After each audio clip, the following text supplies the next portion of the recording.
Mark Mullis started flying commercially at 18 years old. It's kind of spooky knowing there's something you're sharing airspace with that you can't see.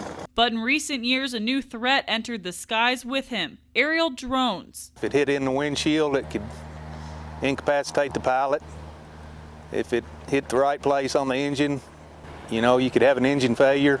An unmanned aerial vehicle impeded the Hub Butte fire near Nat Supah this past weekend. It just ends up being a lot of money, a lot of time, and it's dangerous for everybody. Once spotted, pilots and ground crews must notify the AirTAC controller. If the drone operator cannot be located, we're going to shut down.